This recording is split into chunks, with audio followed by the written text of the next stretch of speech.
All right, I wanted to give a little walkthrough, a little demo of everything I've used for the video and basically all the gear on this kit. So the first thing you've probably noticed is the bass drum. This is actually a Premier from the 60s. This is like 65 years old nearly. And this has the both the original heads on it, and the size is a 20 by 12.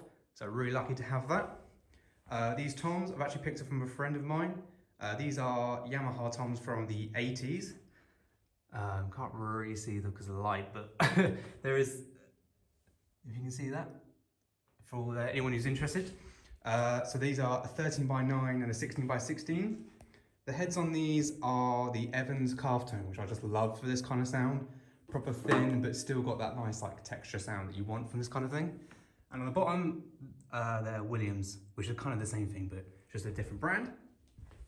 Most importantly, is the snare. I've recently picked this up, this is quite new, but this is a Ludwig 400. Kind of got to have one of these for recording or anything like this really.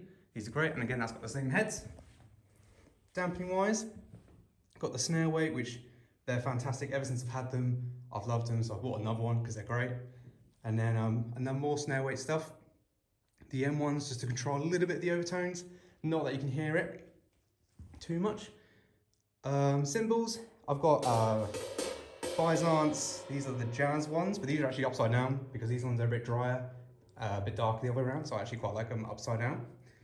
The Crash is quite new. I picked this up recently. This is a 20 thin jazz. And the Ride, which is actually my new favourite, this is the Big Apple Dark 22. I love this thing, that's great. And microphones, I've actually been experimenting with like literally no mics. So that there, which is an SR25 by Earthworks.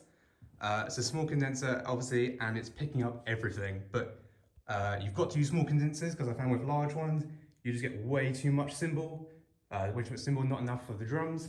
So a small condenser just pointed right at the snare, just above head height. I found is amazing. And for kick drum, just to literally get the sub, so all the high end's taken out of this, because I don't want too attacky because it's not modern stuff. So this has just got all the low end, nothing else, and that's an Austrian Audio OC18, which are great. They're quite dark mics as well, which is great. Awesome.